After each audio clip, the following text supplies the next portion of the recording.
تلنگانہ میں بے روزگاروں اور طلباء کو اقتدار کے لیے استعمال کرنے والے راہل گاندھی سنیاسی یا ریونت ریڈی سنیاسی، بی آر ایس کے کارگزار صدر کے تارک راما راؤ نے سوال کیا۔ کے ٹی آر نے طلباء اور بے روزگاروں کو توہین کرنے والے ریونت ریڈی سے معافی مانگنے کا مطالبہ کیا۔ کے ٹی آر نے بی آر ایس پی طلباء قائدین سے ملاقات کے دوران وزیر اعلیٰ ریونت ریڈی کو اپنی شدید تنقید کا نشانہ بنایا۔ کے ٹی آر نے کہا ہے کہ میگا ڈی ایس سی کے نام پر صرف 6,000 اضافی پوسٹ دے کر ڈی ایس سی امیدواروں کو دھوکہ دیا گیا ہے۔ آج جو پولیس طلباء پر حملہ کر رہی ہیں ان کے نام ڈائری میں درج کیے جا رہے ہیں۔ اقتدار میں آنے کے بعد ہم انہیں نہیں چھوڑیں گے۔ کے ٹی آر نے سوال کیا ہے کہ کیا لوگوں پر حملہ کرنا جمہوریت ہے؟ انہوں نے کہا کہ سوشل میڈیا پر پوسٹ رکھنے پر بھی آمرانہ ذہنیت رکھنے والے وزیر اعلیٰ ریونت ریڈی برداشت نہیں کر پا رہے ہیں۔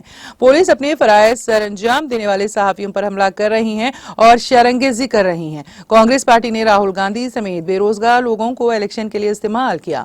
انہوں نے روزانہ اخبارات میں بڑے پیمانے پر اشتہارات بھی دیے جس میں جاب کیلنڈر کے نام کا ذکر کیا